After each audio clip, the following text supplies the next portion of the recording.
अस्सलाम वालेकुम दोस्तों, कैसे हैं आप सब लोग। उम्मीद है कि आप सब लोग खैर खैरियत से होंगे। मैं भी शुक्र अल्लाह का बिल्कुल ठीक ठाक हूँ। दोस्तों, आज मेरे नज़र से एक वीडियो गुजरी जिसमें वाइकिंग्स का जिक्र था। वाइकिंग्स के बारे में मैंने तो एक मूवी भी देखी थी नेटफ्लिक्स पे कि भाई वो बहुत ही ख़तरनाक और ताकतवर और जंगजू लोग थे।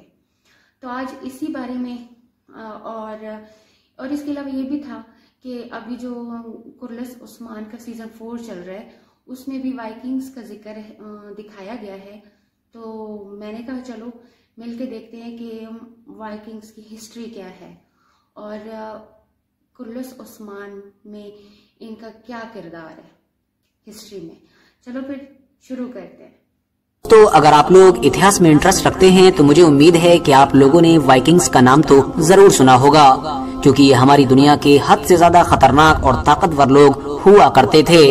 ये लोग कितने ज्यादा ताकतवर और खतरनाक थे, इस बात का अंदाजा आप लोग इस बात से भी लगा सकते हैं कि इनको हमारी दुनिया से गुजरे हुए आज सैकड़ों साल हो चुके हैं, मगर उसके बावजूद भी आज तक इनकी शोहरत बिल्कुल उसी तरह से ही बरकरार है। आज के दौर में भी इनके ऊपर न सिर्फ बहुत सारे किस्से, कहानियां और किताबें लिखी जाती हैं, बल्कि दुनिया के अलग अलग इलाकों में इनके ऊपर बहुत सारी फिल्म्स और बहुत सारे सीरियल्स भी बनाए जा चुके हैं। वैसे तो हॉलीवुड ने स्पेशली वाइकिंग्स के ऊपर भी कुछ मूवीज और सीरियल्स बनाए हैं, मगर इसके अलावा दुनिया की एक मशहूर वेब सीरीज यानी कि गेम ऑफ थ्रोन्स में भी वाइकिंग्स को दिखाया गया है। इवन अब तो सल्तनत उस्मानिया के पहले सुल्तान यानी उस्मान गाजी की हिस्ट्री पर बनने वाला जो सीरियल है, जिसको कुर्लस उस्मान के नाम से जाना जाता है, उसमें भी वाइकिंग्स की एंट्री कर दी गई है। यानी जब से उसका चौथा सीजन शुरू हुआ है तब से वाइकिंग्स को भी दिखाया जा रहा है। और तब से ही हमारे बहुत सारे वीडियोस के कमेंट्स बॉक्स में बार बार आप लोगों की तरफ से ये डिमांड आ रही है कि वाइकिंग्स के ऊपर भी एक वीडियो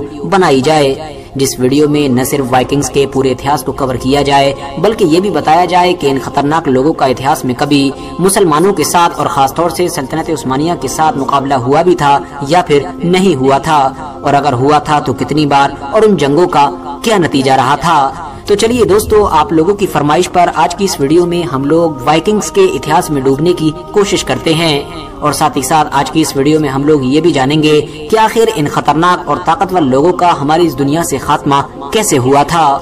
सबसे पहले अगर बात करें वाइकिंग वर्ड यानी वाइकिंग शब्द की, तो मैं आप लोगों को बता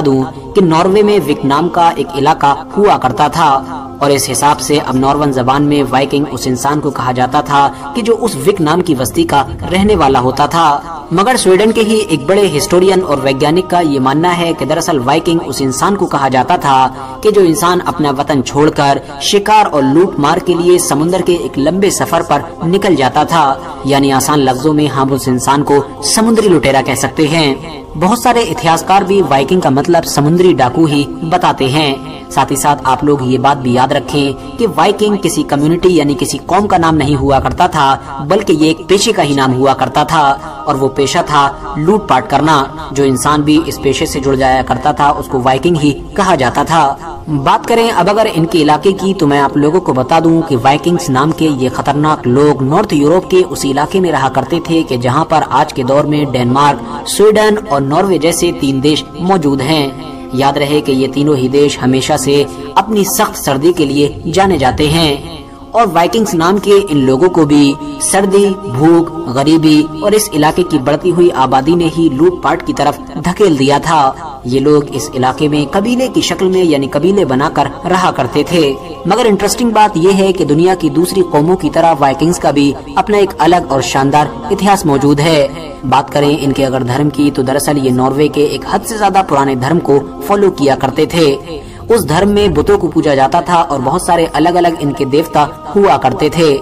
अपने धर्म को लेकर ये हद से ज्यादा कट्टर हुआ करते थे, और शायद यही वजह थी कि जब इन लोगों ने यूरोप के अलग अलग इलाकों पर हमलेबाजी शुरू की थी, तो इन लोगों ने ईसाइयों की खानकाहों और चर्चों में भी बड़ी बेदर्दी के साथ कत्लेआम किया था। मगर हाँ, वक्त के साथ ये लोग ईसाई भी बन गए थे।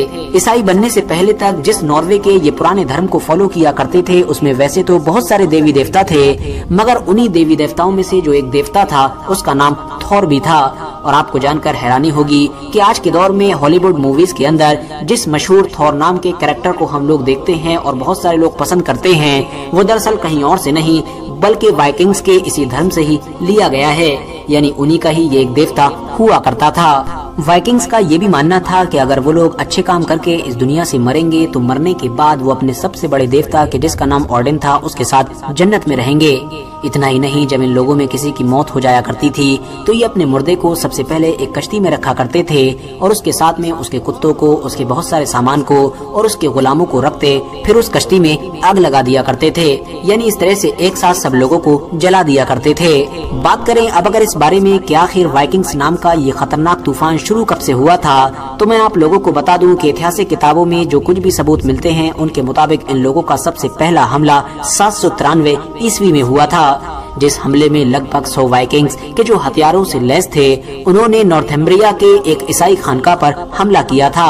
इस हमले में उन्होंने उस खानका के अंदर जितने भी अमन पसंद राहिब थे उनको न सिर्फ कत्ल किया बल्कि उनके खून को अपने सबसे बड़े देवता के ऊपर चढ़ाया था। उस खानका के अंदर जितना सोना चांदी और इस जैसी चीजें मौजूद थी सबको लूट लिया था और फिर उन राहिबों की जो लाशें थी उनको सड़कों पर घुमाया था। इस हमले से पहले तक वाइकिंग्स को ये लगा करता था कि शायद समंदर के पार कोई दुनिया नहीं है, मगर भूख, गरीबी और इस जैसी चीजों ने इन लोगों को मजबूर किया कि ये समुद्र में लंबा सफर करें और अपने खाने पीने के लिए नई नई जगहें तलाश करें। और इस तलाश के दौरान ही इन लोगों ने जुल्म और सितम, लूटपाट और खूरेजी की वो दास्तान रकम की कि जिसको सुनकर आज भी लोगों की रूह कांप जाती है और जिसकी वजह से ही ये लोग आज तक मशहूर हैं। वैसे तो अपने इस पहले हमले के बाद से ही लगातार ये लोग यूरोप के अलग अलग इलाकों पर हमले करते ही रहते थे, जिन हमलों में ये लोग बड़ी बेदर्दी के साथ लोगों को कत्ल किया करते थे।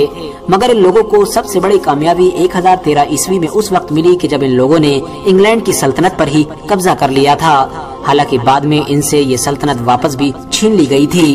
कुछ लोगों का ये भी मानना है कि जो कदीम रूस था यानी कि पुराना रूस, उसको आबाद करने में भी वाइकिंग्स लोगों का एक बड़ा किरदार था। इसके अलावा जो कमजोर किले वाले यूरोपियन शहर हुआ करते थे वो वाइकिंग्स का सबसे बड़ा शिकार हुआ करते थे। समुद्री सफर के दौरान भी इन लोगों को आसपास में जो कश्तियां नजर आ जाया करती थीं, ये फौरन उनको लूट लिया करते थे ताकि इनकी कश्ती में जो खाने पीने का सामान है और इस जैसी चीजें हैं उनमें कोई भी कमी न आए, और इस तरह से ये अपना सामान बढ़ाते रहते थे।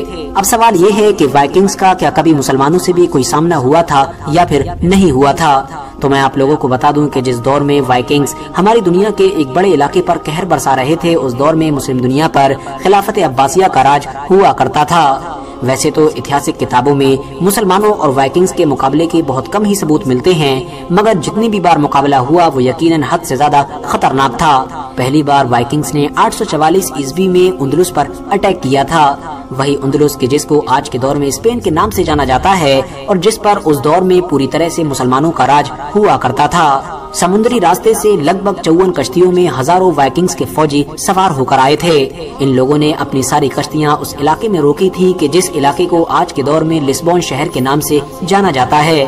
उस दौर में उंदलुस में अल्फांसो नाम का एक इंसान हुआ करता था जो मुसलमानों से हद से ज्यादा नफरत किया करता था। उसने ही वाइकिंग्स को बहुत सारे शहर की कमजोरियों से आगाह किया था और उनकी शहर में घुसने में मदद की थी। शहर में दाखिल होने के बाद वाइकिंग्स ने लगातार 13 दिनों तक लूटपाट, कत्लो गारत, जुल्म सितम और इस तरह की सारी चीजें जारी रखी।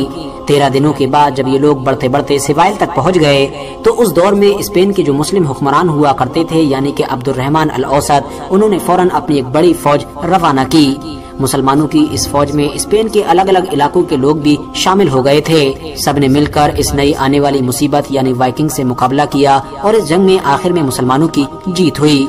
इस जंग में 1000 के करीब वाइकिंग्स मारे गए जबकि सैकड़ों की तादाद में कैदी बनाए गए और उसके बाद स्पेन के मुस्लिम हुक्मरान ने वाइकिंग्स के साथ एक कॉन्ट्रैक्ट किया और उसके बाद जो बचे कुचे वाइकिंग्स थे वो अपने इलाकों में वापस चले गए। RH नेटवर्क के नॉलेजेबल फ्रेंड्स, इतिहासकारों को इस बात का सबूत भी मिला है कि वाइकिंग्स में कुछ लोग बिजनेसमैन भी हुआ करते थे। स्पेशली जब खिलाफत अब्बासिया पर खलीफा हारून रशीद का राज हुआ करता था, उस दौर में मुस्लिम और वाइकिंग्स के बीच तो बहुत ज्यादा तिजारत हुई थी और जिन चीजों को लेकर इन दोनों के बीच खरीदो फरोख्त हुआ करती थी उसमें सबसे ऊपर चमड़ा, हाथी दांत, मछली और इस तरह की चीजें हुआ करती थी। इतना ही नहीं दोस्तों, आपको जानकर शायद हैरानी होगी कि कुछ एक्सपर्ट्स का ये भी मानना है कि ये जो वाइकिंग्स लोग थे ये दरअसल कोलंबस से पहले भी अमेरिका पहुंच चुके थे, यानी इन लोगों ने कोलंबस से पहले ही अमेरिका की खोज कर ली थी। और ऐसा इसलिए कहा जाता है क्योंकि हमारी दुनिया के वैज्ञानिक सन 1960 में हजारों साल पुरानी वाइकिंग्स की कश्तियों की कुछ चीजें अमेरिका में खोजने में कामयाब हो गए हैं, जो इस बात को साबित करती हैं कि वाइकिंग्स तो पहले ही वहां पर पहुंच चुके थे। मगर दोस्तों, जैसा कि मैंने आप लोगों को पहले ही बताया कि उस दौर में पूरे यूरोप में ईसाई धर्म बड़ी तेजी के साथ फैल रहा था। जैसे जैसे यूरोप के ज्यादातर इलाकों में ईसाई धर्म फैला, तो इन वाइकिंग्स लोगों ने भी अब दूसरे लोगों की तरह ईसाई धर्म को अपनाना शुरू कर दिया था। और यही चीज इन लोगों के हमलों को रोकने की सबसे बड़ी वजह बनी, क्योंकि जाहिर है जिन इलाकों पर ये लोग हमले किया करते थे वो सब ईसाई ही हुआ करते थे। अब जब ये खुद ही ईसाई बन गए तो आखिर किस पर हमला करते। इसके अलावा एक वजह ये भी थी कि क्योंकि अब इनका इतिहास भी बहुत ज्यादा पुराना हो चुका था और धीरे धीरे उस इलाके के सभी लोग इनसे लड़ना जान चुके थे। यानी वो समझ चुके थे कि आखिर ये किस तरह से लड़ते हैं, क्या हथियार इस्तेमाल करते हैं, कौन सी रणनीति अपनाते हैं। तो अब वो लोग भी इनसे जंग से पहले ही मुकाबले के लिए तैयार हो जाया करते थे। बात करें अब अगर तुर्क लोगों की, कि आखिर तुर्कों से इनका कभी मुकाबला हुआ या फिर नहीं, और खास तौर से सल्तनत उस्मानिया के दौर में इनका क्या हाल था, क्योंकि जाहिर है कुरलुस उस्मान में भी इनको दिखाया जा रहा है। तो मैं आप लोगों को बता दूं कि इस तरह का इतिहास में कोई भी सबूत नहीं है कि जिससे ये क्लियर हो कि तुर्कों और वाइकिंग्स के बीच कभी कोई भी जंग हुई थी। मगर हाँ, ये बात क्लियर है कि वाइकिंग्स लोग दुनिया के दूसरे इलाकों की तरह तिजारत के लिए यानी बिजनेस के लिए अनातोलिया के इलाके में पहुंचे थे। इसके अलावा कुरलुस उस्मान के सीजन 4 में जो 13वीं सदी के बिल्कुल शुरू का दौर दिखाया जा रहा है, यकीनी तौर पर उस दौर में ये लोग इस इलाके में हुआ करते थे। फिलहाल दोस्तों, आज के जी दोस्तों, देखा आप लोगों ने कि वाइकिंग्स की हिस्ट्री कैसे वो आए थे और कैसे उनकी एक पूरी नस्ल ही ख़त्म हो गई, और कुरलुस उस्मान में उनका क्या सच्चा रोल है कि नहीं। तो अपनी कीमती राय से मुझे ज़रूर आगाह कीजिएगा, मेरे चैनल को सब्सक्राइब कीजिएगा और दुआ में याद रखिएगा। अल्लाह।